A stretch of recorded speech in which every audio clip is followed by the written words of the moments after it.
Joining me now is the newest addition to the UFC's roster. He's a lightweight fighter who was previously the EFC lightweight champion. He's hailing from Cape Town, South Africa. It is Don Madge joining me here on the program for the very first time. Don, how are you? Hey, Nick. I'm very well, thank you. Thanks for having me. Yes, sir. Thank you very much for taking the time. Really appreciate it. And first off, congratulations on signing with the UFC. Obviously, huge news for you and your career. Firstly, how did this all come together? Man, it's crazy news. It's massive news for me. It's something I've been working towards for a very long time. It basically happened. I signed with a new management company, Prime Time Management, and he actually manages Chris Cyborg. And what happened was Chris reached out to me. She needed a sparring partner to prepare for Holly Holm, and through all of that, I got made a few good connections and got noticed, and here we are. Interesting. So all thanks goes out to the UFC's women's featherweight champion. That's right. I mean, exactly. Chris really had a huge influence on getting me to where I am right now. That's interesting. From there, was it sort of just like the UFC matchmakers, either Sean Shelby or Mick Maynard sort of saw you training with Cyborg, or how did sort of you go from training with Cyborg to getting noticed? Like, how did those connections come together, or was it just, as you said, pretty a natural process? I mean, we've been in contact with Sean Shelby in the UFC before, and I guess things just fell into place the way that they wanted it to, and the way that we wanted it to. It happened organically. It happened the way that we wanted it to. And I definitely think, obviously, being out in California, being around, obviously Chris, being on the Embedded show, being on Fox, being in the back with her, helping her warm up, being with her the whole of fight camp. I definitely think that had an influence on getting me to where I am. You know.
As far as signing with the UFC and the timing of it all goes, did this come at the right time for you, like the expected time, or was this later than expected or earlier than expected? Was it at the right time, or was it different? Look, I think it came at the perfect time. As I was saying, I never had any amateur experience coming into MMA. I came straight from Thailand, had 6 months of jiu-jitsu practice, and had my first professional fight. In the beginning of my career, I was all over the show. Didn't really know like what kind of fighter I was, what my style was, what my strengths and my weaknesses were. Whereas now I feel like I've really hit my stride and I know exactly the type of athlete that I am.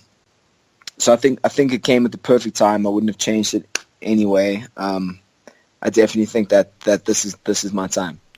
Now, something about your signing I found interesting is that it's not attached to a short notice fight. They didn't sign you only because someone got hurt and they need a short notice replacement for like a card next week or next month. Because oftentimes in the UFC nowadays, we see that. We only see that. We don't see many fighters get signed just to get signed and have like a full camp for their first fight and all of that.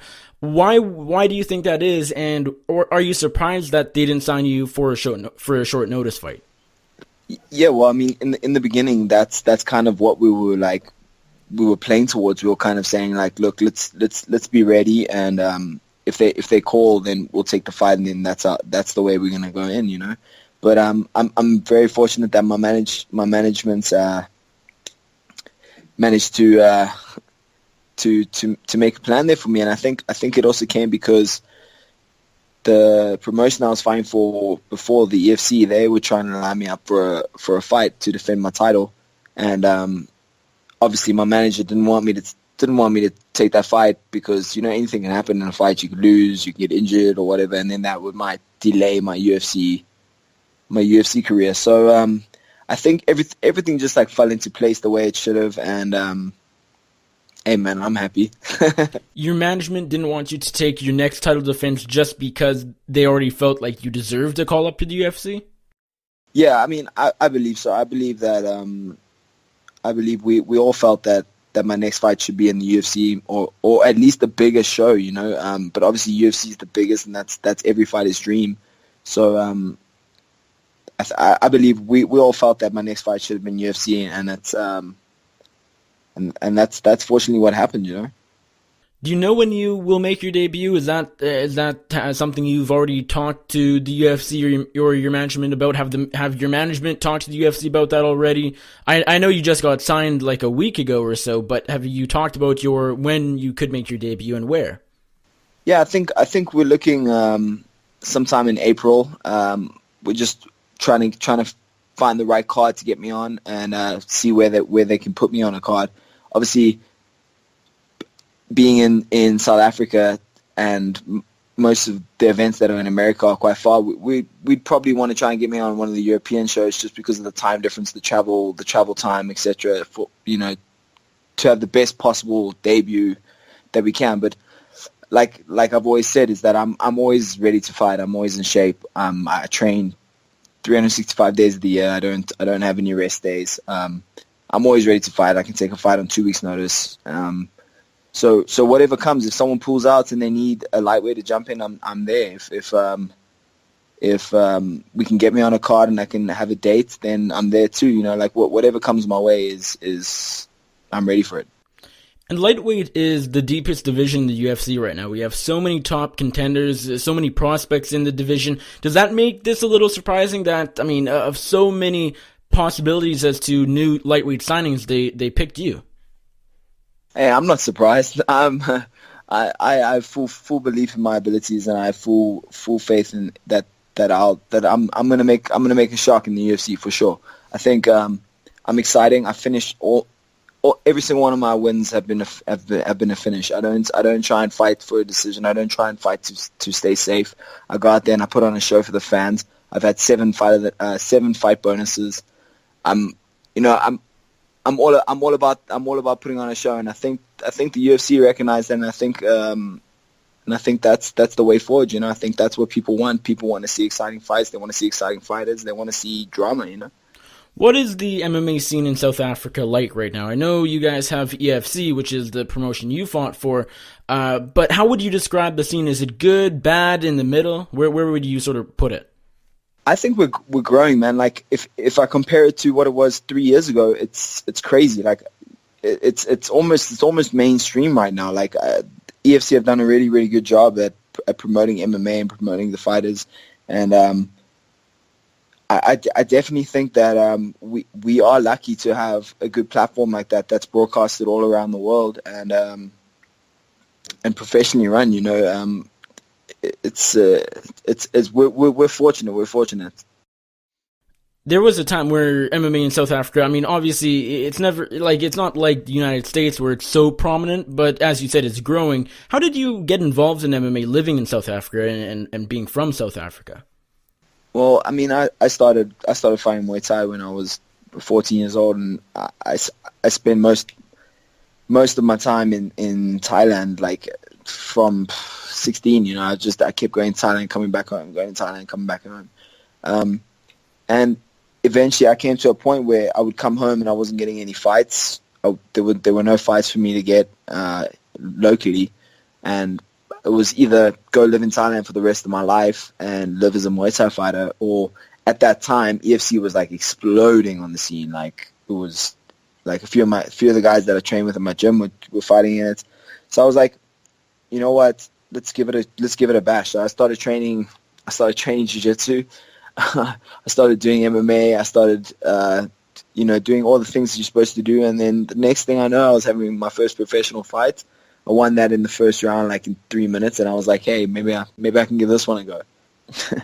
Interesting. Why do we not see more South Africans in the UFC?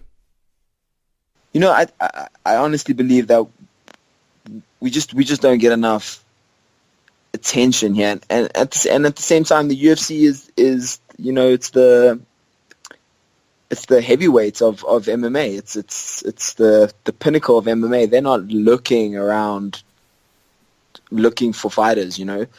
Fighters have to make themselves known. Fighters have to make the effort. And I think just being here and just being complacent and fighting and being okay with just winning here and trying to make a noise here isn't enough if you want to make it to the top, you know. And I realized that, and that's exactly why I came over to California, and I wanted to be a part of the camp, and I wanted to make something happen, you know. And I think that's the major problem because the talent's here. Like the talent's definitely here. We've definitely got guys that can compete in the UFC. Like clearly, I mean, they just signed me, and I just think that we're just not getting seen, you know.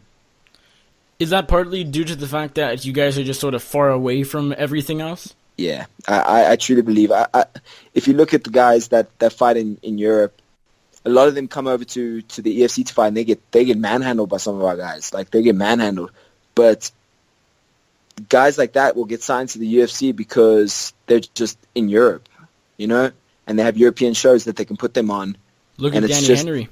Exactly right, exactly, and I think that's a really, really big factor, you know. Like they've never put on a show in Africa, so why, like, African fighters just are like non-existent at the moment, you know what I mean? But I do believe that it's going to take one guy to go on the scene and just make it happen, which I believe I will, and it'll open the doors to the rest of the guys here.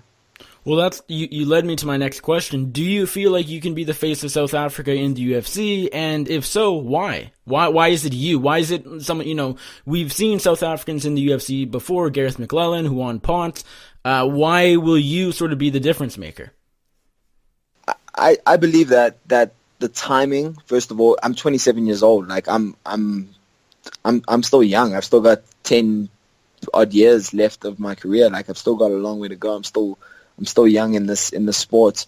I believe I have a very exciting style. I think people want to watch me, and like I said, I believe in my skills. I believe that I can beat the best guys in the world for sure. I believe that. I know that. I think a lot of guys, they get to the UFC, and that was the goal, is to get to the UFC.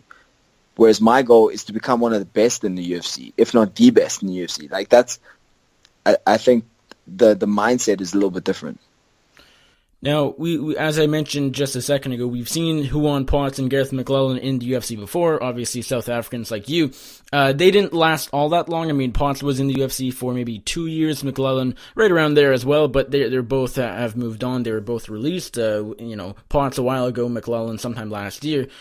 As far as them getting cut from the promotion, in your opinion, is that just based off the fact that the UFC doesn't think they're UFC caliber? Or do you feel like because the UFC hasn't broken into the South African market just yet, that they don't necessarily value guys like McClellan and Potts as much, because they're not going to go to South Africa, so why do they need them on their roster? I mean, obviously that's not a good way of thinking, but do you feel like maybe that's the way the UFC has looked at them? That's difficult to answer. I don't know what the reasons for letting them go was. I mean, of course, like Ron, I don't think won a fight. Gareth only won one.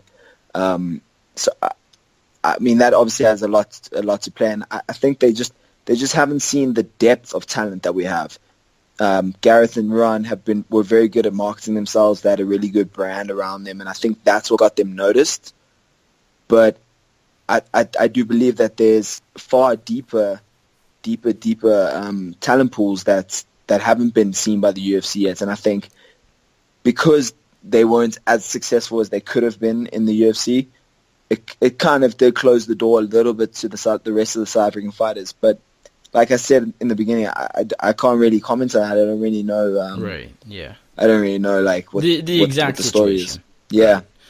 Do you why do you feel like the UFC, or I should say, you do feel like the UFC has been signing not the wrong, I feel like that doesn't sound good, but yeah. They've been making not the best choices as far as which fighters from South Africa they bring on to the UFC. Do you feel like they're not signing the right guys, so to speak?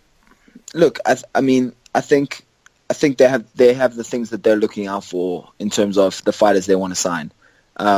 At that time, those guys were the right guys to sign from South Africa. But do I believe that the most talented guys have gone? No, I don't. I don't believe that at all. I think I'm one of the most talented guys that we have here in South Africa, and for whatever reason, it's taken this long for me to get signed. And there's a bunch of other guys just in my team that I think could compete in the UFC too. It's just we just don't know about them. So maybe with you getting signed just recently, that all will change.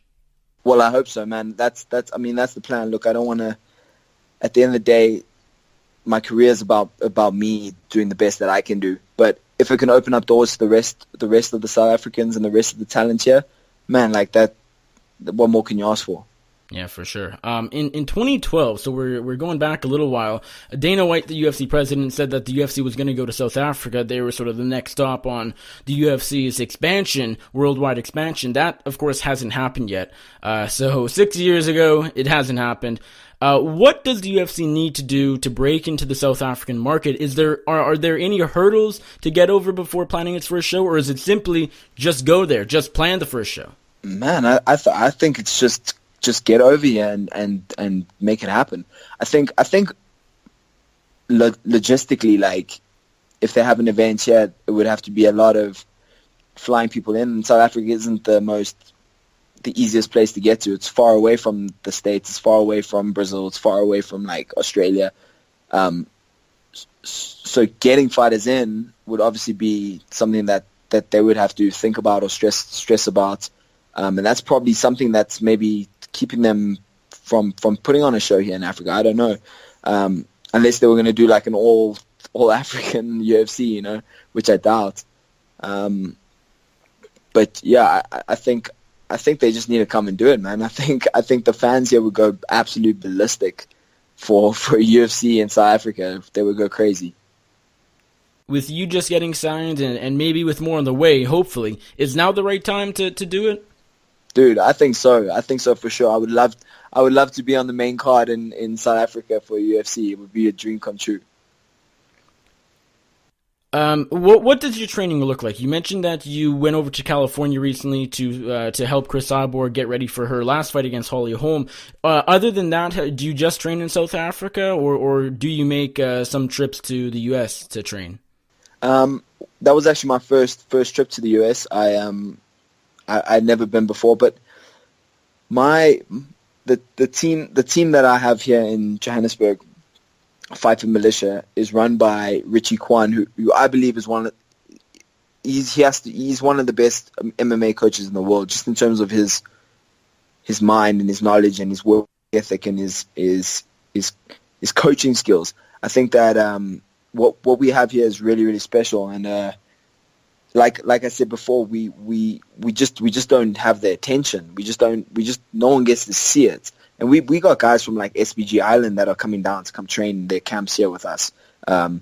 We've had guys from all over the world come and stop, like world champions like Philippe Pena, come and do their seminars and be a part of our Gracie Barra community. But it's literally, I think it just comes down to we just haven't got that amount of attention. So no one really knows the caliber of training and stuff that we get here. And I believe that it's world class. So to sort of go off that, do you just plan to stay in South Africa, training there full-time your entire career? Or I know a lot of fighters who aren't from the U.S. or North America, because MMA, although it's a worldwide sport, or UFC, I should say, although it's a worldwide promotion, the majority of their shows are in U.S., the headquarters are in Vegas, all of that. So it's sort of centered around the U.S. Is a move to the U.S. inevitable, or do you sort of prove people wrong? And I know a lot of people say that it is, but we've seen, look at Robert Whittaker. He trains in Australia. He's done wonders in Australia. Is it not really necessary to move to the US? Look, I mean, the quality of life in America would be amazing. I mean, it's every MMA fighter's dream to be living in America, fighting for the UFC. That's like the goal. But I'm in absolutely no rush to have to go and move over there or think that the grass is greener or whatever. For right now, I'm really, really happy where I am training, and until that doesn't work for me anymore, then I'll have to reassess and go from there. But right now, I fully believe that in my team, my coaching, and our ability to go and compete at the highest level with what we have. You mentioned earlier that with South Africa a little closer to Europe than North America, that European cards are probably where you'll fight on, especially early on. Would you like to fight in the U.S.? Of course, I'm talking about training there. Not talking about that. Would you like to be on a U.S. card, or are you just happy sticking to? Yeah. No, definitely, 100%. Like I would love to be fighting in Vegas, or like one of the bigger cards. Like that's definitely something that I want to strive towards. I just figured that the first one would probably be something like a European card, just because of time differences, and it's usually smaller shows, and for a debutant like me, it's probably something that is realistic. Interesting. Well, Don, thank you very much for the time. I appreciate it. Congratulations once again on signing with the UFC. As I said, great news, and certainly looking forward to your UFC debut whenever that may happen, hopefully sooner than later. Before I let you go, let my audience know where they can find you on social media, and if there's anybody you'd like to thank or you give a shout out to, the floor is yours. Hey, thank you so much for having me, man. I really appreciate it. It's been awesome. If you guys want to find me on Instagram and Twitter, it's at Don Madge MMA. Yeah, man, that's all. I just want to give a shout out to Chris Cyborg. Thank you very much for everything you've done for me.